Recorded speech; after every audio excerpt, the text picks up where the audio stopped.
break it yet?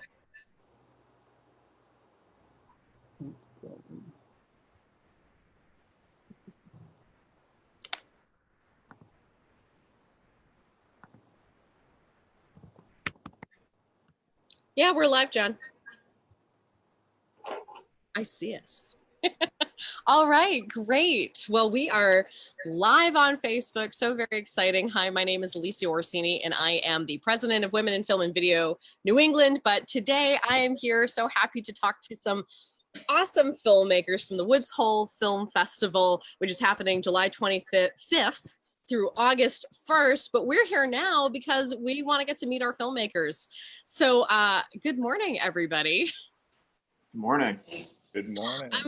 We're going to go around my Brady Bunch room here and let you all introduce yourselves this morning. So tell us who you are, what you do, and what film we're going to talk about today. So I'm going to go over to Wesley. I am Wesley, professor of sociology at Louisiana State University. I also run a video lab there, and my actual research is in Kenya, Ghana, and India, and that's where I've been for the last 27 consecutive years, every summer until now. So I'm right now in Baton Rouge, Louisiana, and because I can't go for the obvious reason. And so normally when you're there, and this film is done in Kenya, you meet some interesting people. Sometimes you meet expats, and although not many, but you do meet some expats. And I met a very unusual couple who had been missionaries at one time, and then they had sort of not really lost their faith, but they had gotten a bit fed up with the way things were working, the missionary work. So they decided to move back from the United States, to give it one more shot, and they decided to do this by wandering around in neighborhoods and finding orphan teenage girls who they adopted 9 of them, since they had 5 of their own. And since the woman, part of the couple, did that, she's a big musical theater fan. It seemed kind of like a Sound of Music theme. And so even though it's a documentary, she sings a couple songs for us that are, do, re, mi-ish. Anyway, that's the story of this documentary. Great, thank Had you. enough, or yeah. No, it's exciting. I got so many questions about Pioneer Pizza. That's great. All right, next on my Brady Bunch list is Camrus. Hey, my name is Camrus Johnson. I am from Georgia and New York, but I work and live in Vancouver, Canada. I am the male lead of a TV show called Batwoman on the CW, but I am here today for an animated short film that I wrote, directed, and narrated called Grab My Hand, A Letter to My Dad, which is a love letter sort of retelling of my dad's best friendship with his best friend that passed away a couple of years ago. Great. Thank you so much for being here. Mm-hmm. And then we go down to Eli.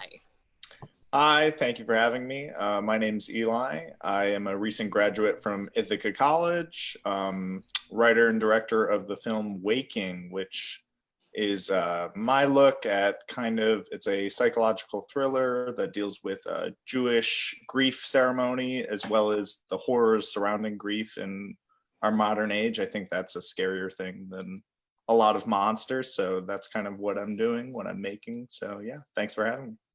Great. And then we come to Fredgie. Hi, my name is Fredgie Noel. I am a writer, director based in New York, and I'm here to speak about my short film, Cotton Candy, which I wrote and directed as well.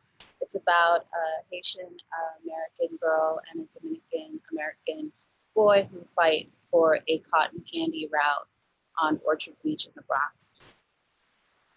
Great, thanks so much. And then we have Eric. Hey everyone, I'm Eric Ogden. I am a photographer based in Brooklyn, New York. And my film, I'm the writer and director of Motel, which is a sort of a a reimagining of kind of a genre of psychological thriller. It's about a woman named Caitlin whose sister has isolated herself in a sort of remote motel, and she is she's not quite sure what's happening, so she's sort of planning like a psychological intervention with her sister. But when she checks into the room with her and day turns to night, she starts to wonder what the truth of things are. Great. And then you have your actresses with you. So we have Yes. Meredith. Hi, I'm Meredith. I'm one of the characters in Eric's short film Motel. I'm a freelancer, actor, photographer, and musician, and I mostly work on projects that deal with grief and real life scenarios to bring the conversations that are needed to the forefront of all of my relationships and whatnot. Thank Wonderful. you. Yeah. And then we have Danielle. Hi, I'm Danielle. I'm in Los Angeles, actor, producer, and I'm happy to be here. Wonderful. Well, part of our theme for this particular chat is that the common thread between all of your films is that it has something to do with family on one level, whether it's building a family, reaching out to family, or trying to work within it.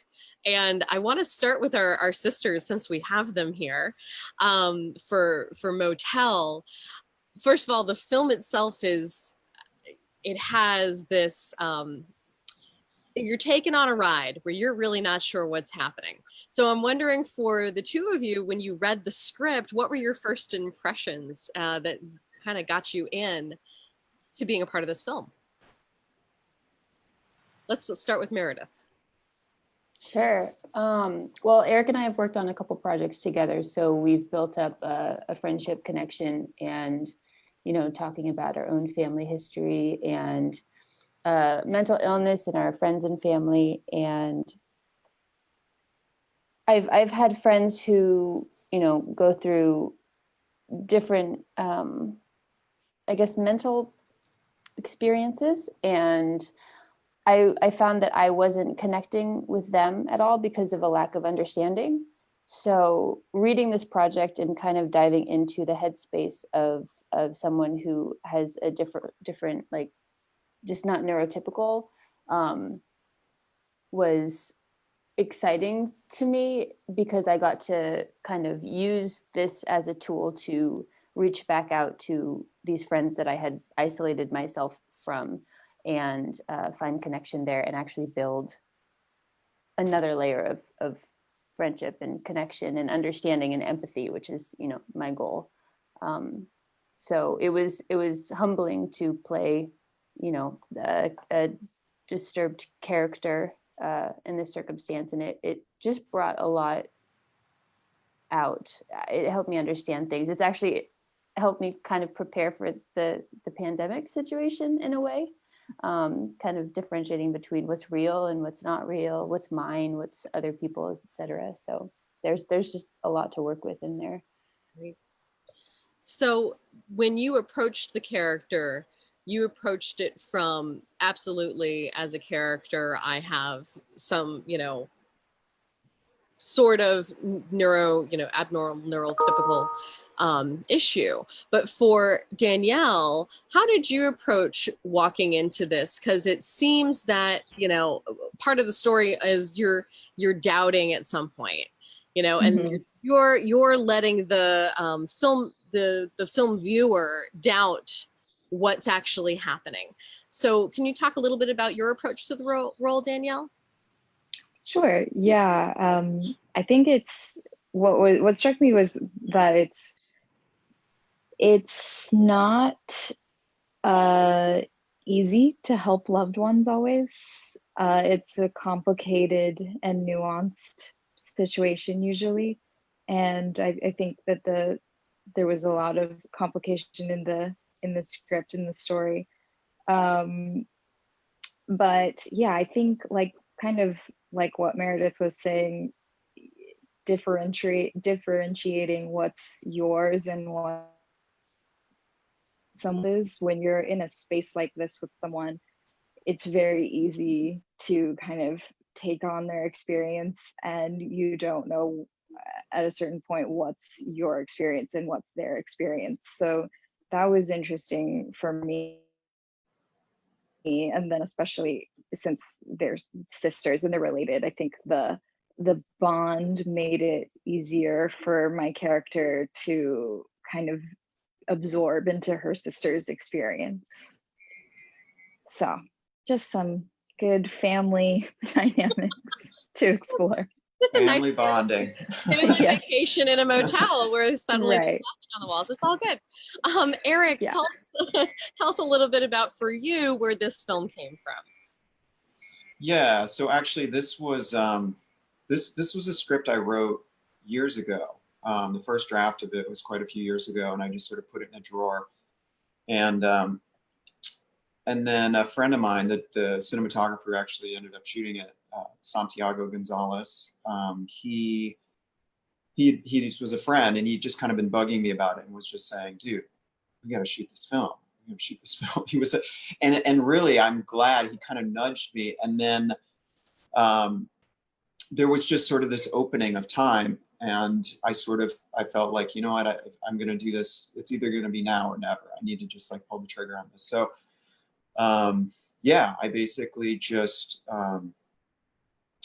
blocked out a couple of months to go into pre-pro and all of that. But the story, and then once I took the script out again, I did a new draft of it, and I started to kind of update it and find new things.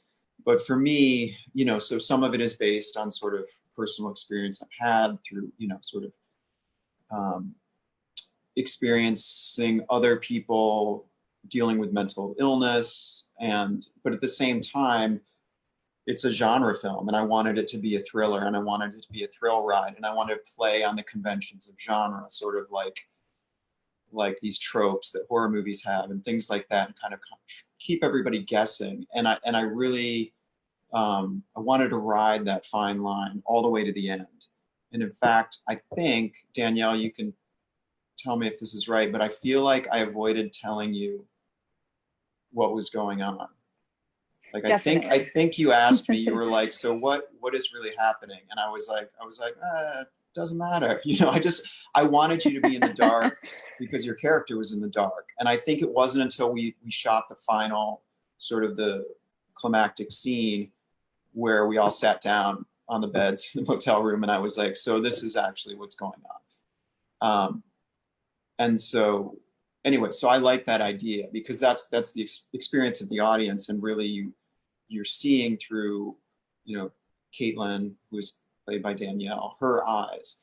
So I wanted it to be this very sort of like subjective experience. And I think it's weird because it takes on all these other layers now that we're living through what we're living through, which is this idea of sort of like isolation, self-quarantining, kind of being in a remote place, sort of paranoia, fear of other people, all of these kinds of things, which were written like, a long time ago, which now sort of, my favorite themes keep coming back.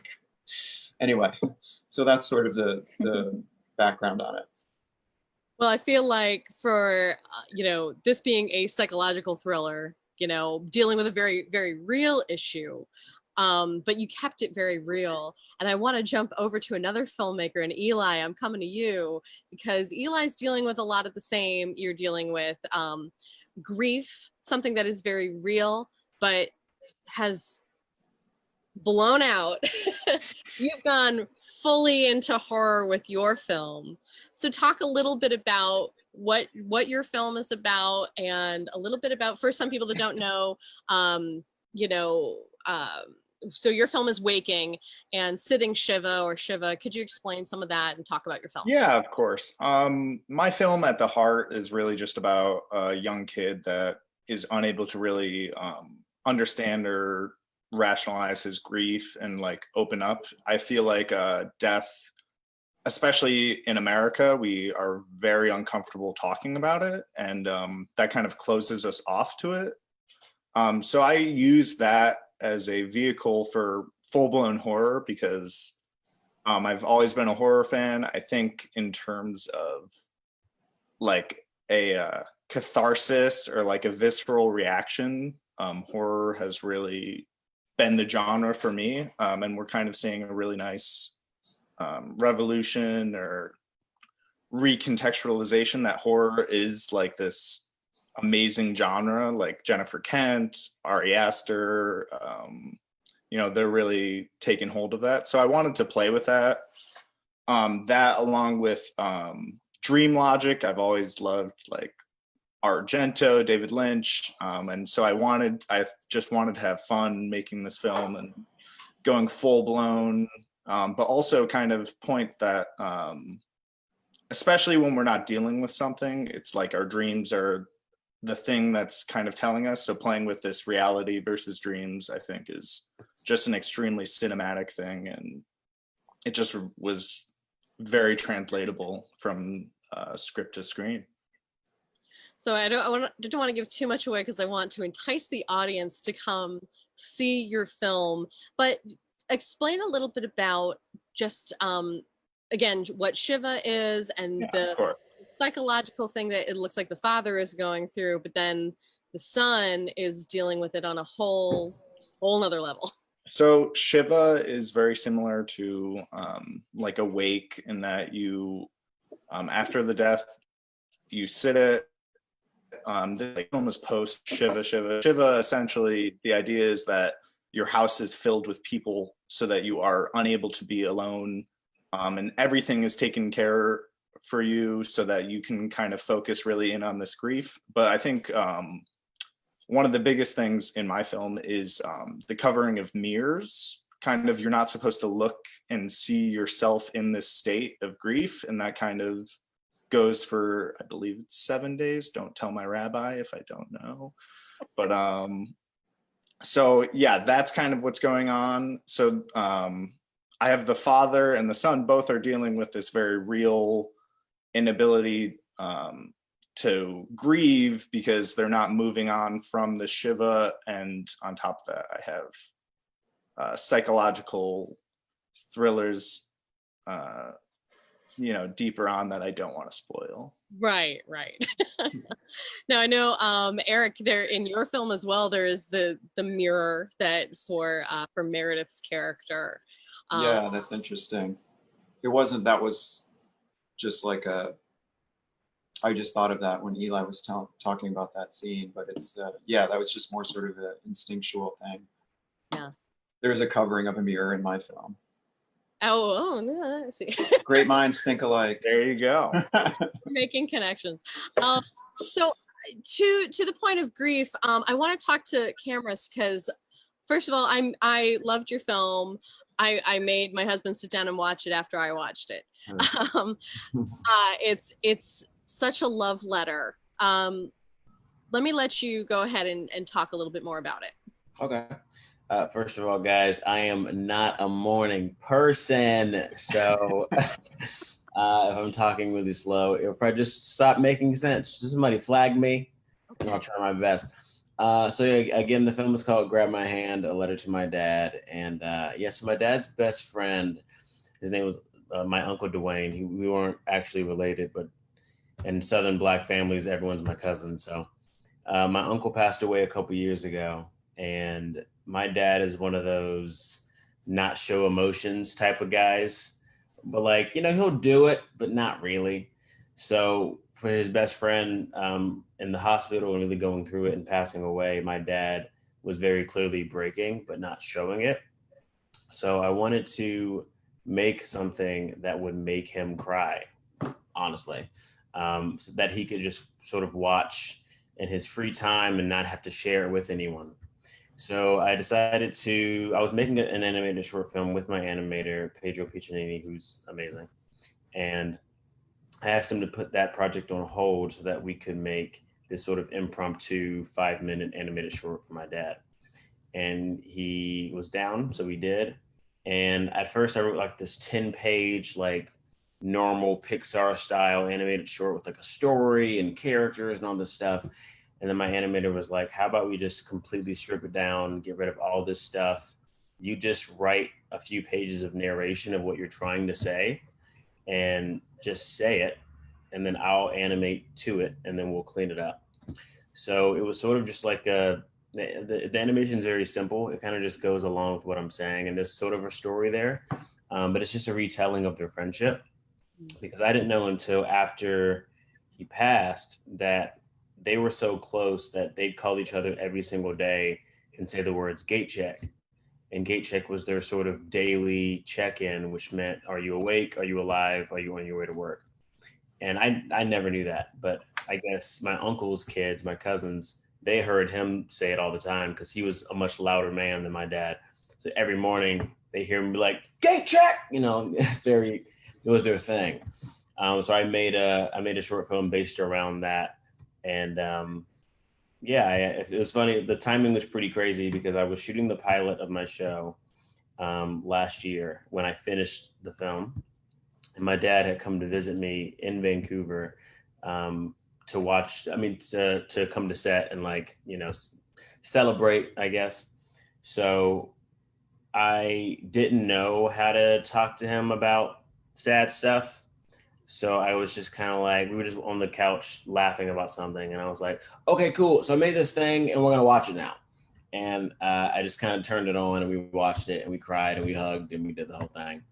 And the only reason it's in festivals now is because after I showed it to him and I gave it to him, I just had a finished film. So I sent it to a couple friends and I was like, look at this thing I made for my dad. It kind of felt like a school project. I was just like, there's a thing I made with glue and construction paper. Do you like it? And my 5 friends that I sent it to all cried, which surprised me because it felt like such a personal story to my dad and his friend. I didn't really understand why everyone got so emotional about it. So I thought maybe if I tried to get it in festivals, maybe it'll connect with more people than I expected. And here we are. So I'm very, very happy to be here. And I really appreciate you watching it and sharing with your husband. It's not something I ever imagined with this film, but I'm glad it's touching people outside of my family. It's you know, as filmmakers we try to really convey, you know, whether it's a message or an emotion that we're feeling, and here was, you did something purely for yourself, so it feels so pure when you watch it, which I think is really great. And Thank you so much. yeah, no, I'm such a fan. But I was, you know, it's funny too because that whole gate check, of course, for filmmakers, it's like, all right, check the gate. It's just Right, so. yeah. It's so funny. Like gate check is such an interesting catchphrase of theirs because as a film actor and writer, hearing check the gate is such a normal thing that we say. But then also, next time y'all go to the airport, listen to how many times y'all hear them say gate check at the airport. They say it all the time. I think it's like at the airport, it's something about like, I don't know, luggage or something. So I feel like even though they think they made it up, I think they just heard it somewhere and then it became their thing. Well, you know, the beautiful thing too about it that I love about your film is that you get right over the fact, like you said right now, is that you know, yeah, we're not related, but he's my uncle. And then later you go on to say my aunt called, and I this and even when we're talking about Eric's film, I know the sisters aren't exactly they're not fully related, and there's I love the concept of chosen family. Yeah. And I know Wesley, your film is all about chosen family. You know, the idea that you've got somebody, this couple who were on a mission to just do something meaningful with their life and ended up with this amazing family. And I'd love you to talk a little bit about that and about the choice of family. Oh, well, you know, it's stranger than the documentary. But I think so. You got a couple Americans living, you know, both coming from religious backgrounds, both going to a Bible college. The woman who's kind of winds up being the star of the doc is of a mind that God will choose her husband, and so without ever actually having to the guy, he sent her a letter in the mail, proposed, and she said okay. You know, that it worked out pretty well, you know, all things considered. They went over to Kenya as part of a mission, and they you know, they did it, and they just kind of felt like they weren't really doing the thing you should do if you are doing something, in the service of what you believe. And so they went back, and the church didn't want to send them back again. So they said, we'll go anyway. So they went with 50 bucks in their pockets, total. She comes from a wealthy family too. They just basically went totally, and then they started working with these churches, and the churches were wanting to use their money to buy a new sound system or something. So they said, let's just do it right. Let's just go to the streets.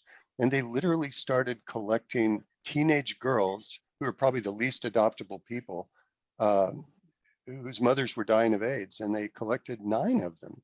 And then they started a farm, and then they did it, they started growing their own food and doing all stuff like that. And they also had 5 of their own kids. So it's kind of an interesting mix.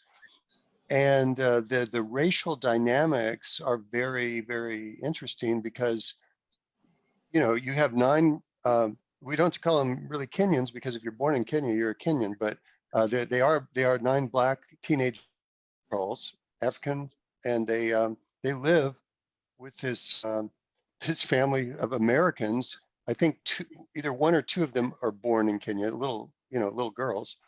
And so, I don't know to what extent it's chosen or not, but I know that the Africans, were pretty disappointed when they learned that these Americans after them didn't have money, because you're going to expect to have some funds, right? The Americans are coming over, but they didn't. So they didn't have fancy clothes and so forth. And so blending this family was really, really difficult. And to make matters worse, well, first of all, they didn't speak Swahili, but you need to speak Swahili in Kenya. And that took some time. But, and and then it's also a law that you have to send your kids, you have to send Kenyans to public school. So they had to send the Africans to public school, but their own kids are being homeschooled.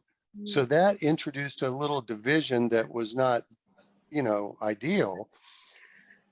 And then the final thing, I guess, to say, it's actually a framing of the film, is every time we would go out there, they would invite us to eat pizza, which they cooked in their gigantic clay oven outside the house. And so at one point, I just said to the woman, I said, Kate, I think what would be good to frame this film is you just teach us all how to make real homemade pizza. And the stick is that you have to make the home first. You have to build the house, and make your own oven. It's like it's not just the pizza. You got to build the whole infrastructure. You have to get some cows so you can milk them and make cheese. You see where that's going. Yeah. Anyway, so that's kind of the framing, and you go through these stages, and at the end, you've got your own pizza. And at the end, I think it was pretty good because we were able to, this just kind of came spontaneously. The Africans had learned how to sing some songs in Kamba, which is one of the local languages. And so they sang a couple of songs, and we had our sound guy sort of direct them do the song. And then they sang Do Re Mi together, and I kind of edited those 2 very different songs together at the end to kind of write it on out, and that's the way it ends. So there's a bit of script in it, but it's like 90% documentary. Well, I thought I loved how it was framed around the idea of let's make pizza, and pizza being so universal, it's become so universal. And in her talking as they're making the pizza, it's like, okay, so we all helped build this wall. It's made out of mud. We had to build the mud oven. We have to go and, like you said, milk the cows, and everybody had a piece of it. And yeah, some expectations were, and that's, I think, felt like the theme of your film almost was like, all right, we're going to take all expectations and they're over here. And this is what we had to do to become a family and live the way that we want to live and make everybody happy and safe. And it's not there anymore. But it's like when you get finished with your movie, as y'all know, those of you who do documentaries, things change 1 minute later, and then there's this sort of desire to get back and say, well, maybe we should just shoot some more. No, And no, you got to finish your movie. You're done. And if you go back and look at it today, well, Kate turns out to be gay. The African girls have grown up naturally as they do, and so things are really different, but that's the way the world is. That's life. That is life. That is life. And I want to talk to Fredgie because your film, I feel like, and I want to hear from you if this was intentional, if it was just me as the viewer. Your film feels narrative, but also feels like a documentary. Yes. Okay. Yes, that was very intentional. Very intentional. Tell me about, well, tell everybody a little bit more about your film. 'Cause I feel like I learned, like there was this really nice little dynamic happening, but I learned so much watching this. Oh, that's wonderful. Okay, so I came up with the idea like 5 years ago. I was on the beach and I saw this man, and he was like selling cotton candy, and there were like two kids behind him. There was like a boy and a girl, and I felt like they could have been like crushing on each other, but like on this route. And I just looked at them and just kind of like, we're filmmakers, all kinds of story comes from that. And I'm Haitian American. My family's from Haiti, and I always had this fascination with the relationship between Haitians and Dominicans. And I feel like as an immigrant, you're here, but all of these conflicts that you had in your country, kind of, it's still present, but you're in America, and especially being in New York, like you're sharing the same space, and as New Yorkers, there's this commonality that brings you together. And so what I wanted to do was just kind of get into the Haitian family and then the Dominican side. Like they're so similar, like even though it's Spanish and Haitian Creole, which is very similar to French, the words are very similar. The sounds and the music, there's a lot of music in the film, very similar. But there's so much pride in it being Haitian or it being Dominican. And it's a painful story because when you watch the film, you will understand why the two countries don't get along. But I think that there's hope for the future. And I felt like with the two younger beach vendors just kind of like deciding to create their own,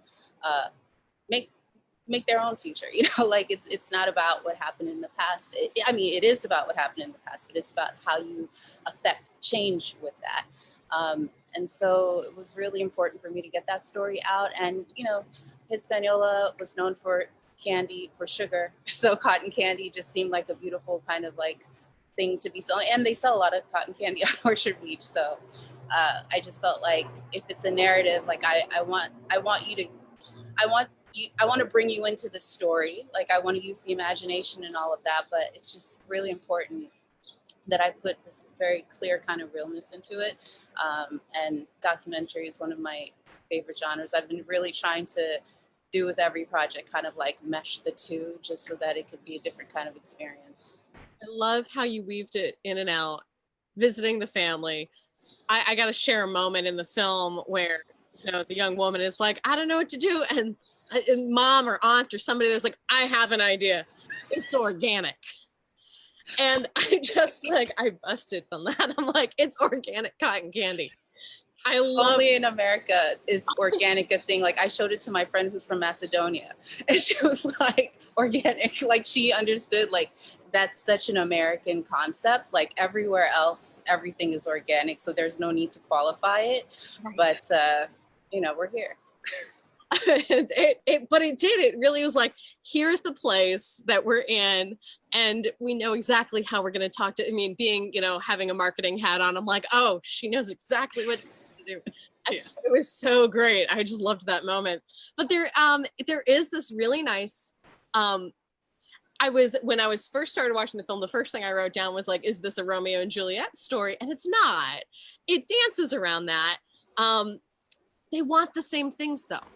Yes. And to see family. And I think that oftentimes when you see, relationships, especially it's a beautiful girl, it's a beautiful boy, and they're in love.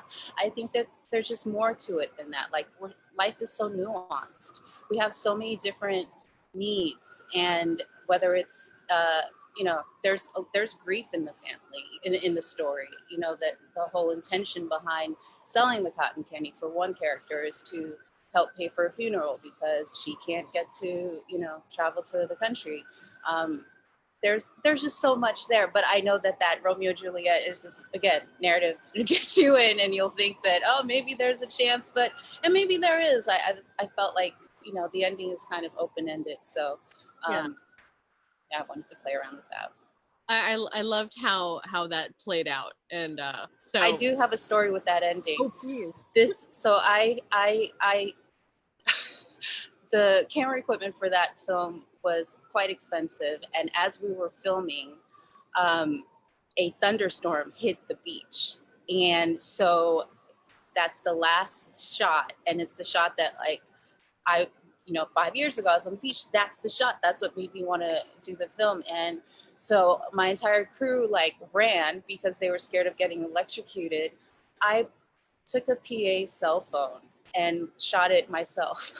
So everything else is beautiful, but then that last scene, it looks a little different, and there's a lot of kind of poetic kind of things happening there, but it's basically because we were all scared for our lives because of the thunder and lightning, and the beach was closing and the blowhorns were going. It was really insane, but it's life. Yeah. I'll tell you, did notice. I was in the story, so there you go. But that's really funny. So actually, you've opened it up great here. Is that I want to give our filmmakers here an opportunity to say, was there something? Do you have a fun anecdote from filming, or do you have a question for one of your fellow filmmakers? That I see Meredith looks very excited over there. I'm just remembering that when we were shooting our film, we encountered a rainstorm as well that was we were completely unprepared for, and so we had to shift the entire. I mean, Eric can speak on it. You know, I was just there. Yeah, Fredgie, I feel your pain. But actually, and this I think happens with filmmaking, or, you know, I've, you know, been a photographer for years, so you sort of get accustomed to turning, you know, what is unexpected or what seems to be terrible into, you know, something positive. So, you know, we had right before, you know, we were going into, you know, shooting this, the weather report was so mixed. And so it was just sort of fingers crossed. And we ended up getting 2 days of like monsoon type rain nonstop, and 2 days of full sunlight, bright sunlight, and then had to create continuity between the two, which was crazy. But anyway, but the rain actually really served us because it created, even though it was, as Danielle can attest to, because she was outside in it for some of this, but, you know, it's really, really tough to shoot in. And Fredgie, we also had like you know, I was lucky to have like a pretty nice camera. And I was scared. I was really scared. I mean, we were like taping garbage bags to everything and just like praying nothing was, because, you know, on an indie film, if something goes down and you're on location, it's kind of it. So, but what we got, and same, you got that beautiful thunderstorm, it sounds like, we got this like dense rain that was just so full of atmosphere. And so now I'm thankful, but it was stressful. It's not filmmaking unless it's stressful, right? No, yes. I don't know. Maybe cameras wasn't. Animation is a lot easier to control, thankfully. Yeah, it was so great because my animator is a one-man machine. He did everything. He did the animation, he did the color, the storyboarding, he did everything but the music. He did the editing, he did everything. I just had to say words. I think the only hang up that we got was I didn't know where to record the animation besides on my phone. So I had to call up one of my closest friends, Paul Sky Lehrman, and his girlfriend, Linnea Sage. They're both voiceover artists. And I went to their place and did it. And I was like, it'll take 2 hours tops. I brought one of my friends over to say gate check as my uncle Dwayne. And I brought another friend over to say one line as my aunt. So I was like, me saying 4 pages of dialogue and then saying one line each. I was like, we'll be there. We'll be in and out. and we were there for 8 hours. It took a long time. It took a really long time because I thought I could just, walk up to the mic and just say it. And as a fellow actor, he was like, no. He was like, we're going to perfect this performance. And it was worth it. That's great. That's great. I'm wondering, Eli, with the amount of special effects, the amount of demand on your actor. Yeah, my actor Lole Sargent, who is an actor in Canada, and he's at the border of Canada and the US. He was the star of the show. I mean, he's like 15 years old. I was like, yeah, we'll just have him do some stunts that he's totally capable of. And it definitely worked out. I mean, one shot, we have him being dragged back. So I literally had a what's it called? Like a sled puller underneath his jacket. And I looked around and realized I was probably the only one that should be pulling this kid across the ground. So that happened. I mean, there's a whole thing with an egg that he did in one take that was one take. Yeah, which still, yeah, see the film, you'll see. Yeah. Well, with that, our time is running short, so I want to give you all one last chance, and here's what I'd love to do is just go around, say the name of your film and one reason why your audience should watch it. So I'm going to go back over to Wesley, and I've given you no time to think about what you're going to say. No need. Pioneer Pizza. It's filmed in Kenya. It's got a lot of great scenery and great people, and you will learn how to make homemade pizza from scratch. Perfect. Thank you so much. Fredgie, I'm coming to you. Fredgie Noel, the short film is called Cotton Candy, and you'll learn a lot about Haiti and the Dominican Republic as it pertains to the Bronx, New York. Cool. All right, and Eric. Hey, my film is Motel, and you should see it because of the two gripping performances by the actors here. And maybe you'll get some helpful advice on how to survive a pandemic. There you go. And Eli. Or not. Or not. The film is Waking. You should see it for just seeing a grounded horror film that also goes way over the top and have a wonderful, joyful ride of grief and dealing with that. Right. Cameras. Grab My Hand, A Letter to My Dad. You should check it out because it centers around the idea of how important it is to connect to your loved ones during these crazy, crazy times. And also, animation has a certain way of telling sad stories, but painting it under a very colorful landscape. So you may feel things even though you don't realize it at first. Great. Well, thank you so much. I also want to thank our actresses, Meredith and Danielle, part of Waking, for being here. Hey, it's the 20th. Oh, excuse me, Motels. Waking. Looking at Waking. We'd love to have you. This is why you all can go online and you download your brochure to find out exactly about the film. The descriptions there. You can start watching film July 25th through Saturday, August 1st. And again, filmmakers, thank you, especially for being up early. Thank you. Thank you. Thank you. Bye, everybody. Bye. Adios.